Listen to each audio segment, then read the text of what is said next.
One Piece is my favorite series of all time. Dude, did you hear what they just revealed? What happened? Tony Chopper is gonna be in One Piece Season 2. Didn't we already know that? Yeah, but they revealed what he looks like. Does he look like Chopper? Yes. Do we know who plays him? No.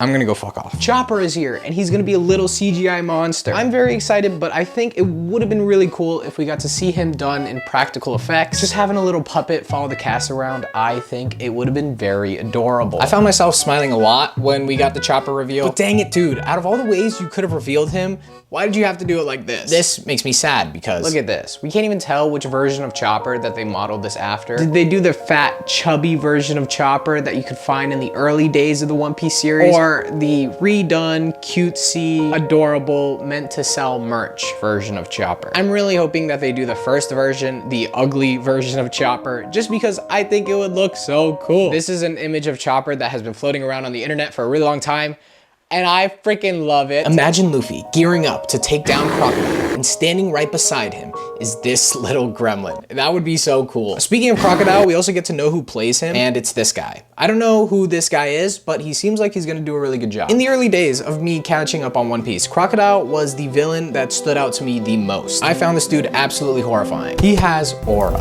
and the guy who's playing him looks like he has aura too. Nico Robin is best girl. The moment I read her backstory, the moment I saw her crying, screaming, saying she wanted to live, I was hooked on this character, and I have been ever since. She's awesome. The girl that they chose to play her, I don't know. Whereas with Crocodile, I feel like that's a really easy character to portray in live action. Just be buff and act like a spy movie villain. Nico Robin is complex. She has a stoic personality with a hint of sadness behind all of her words. Also, Nico Robin is like 30, which is kind of weird when you think about the fact that everyone in the crew right now is in their late teens to early 20s.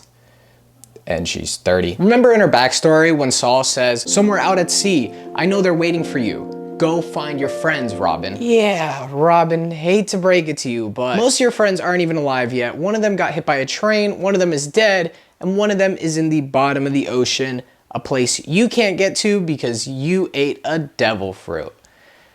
Good luck. The entire crew is really young at the start of the One Piece story, so having a random 30-year-old accompanying them might seem kind of weird. I'm just hoping that it honestly isn't, and she ends up having a really fun dynamic with the rest of the crew. Because so far, the dynamic of the One Piece live action crew, it's pretty good. And I would hate for Nico Robin to be the thing that's like the most jarring part about it. But also, we don't really have to worry about that yet because the Straw Hats aren't actually making it to Alabasta this season. Apparently, the second season's gonna end right before they get there, which I'm actually really happy about. Let's say the show gets a similar budget to last season. Frankly, I don't think 8 episodes and close to $100 million is enough to cover this much of the story. This is a lot of volumes. But if they hold off on Alabasta and save it for season 3, we only cover about 7 to 8 manga volumes. That's a lot more manageable. It's also just overall a lot less story than we covered in the first season. And don't get me wrong, season 1 was good. It managed to tell the first 10 volumes of the story pretty well,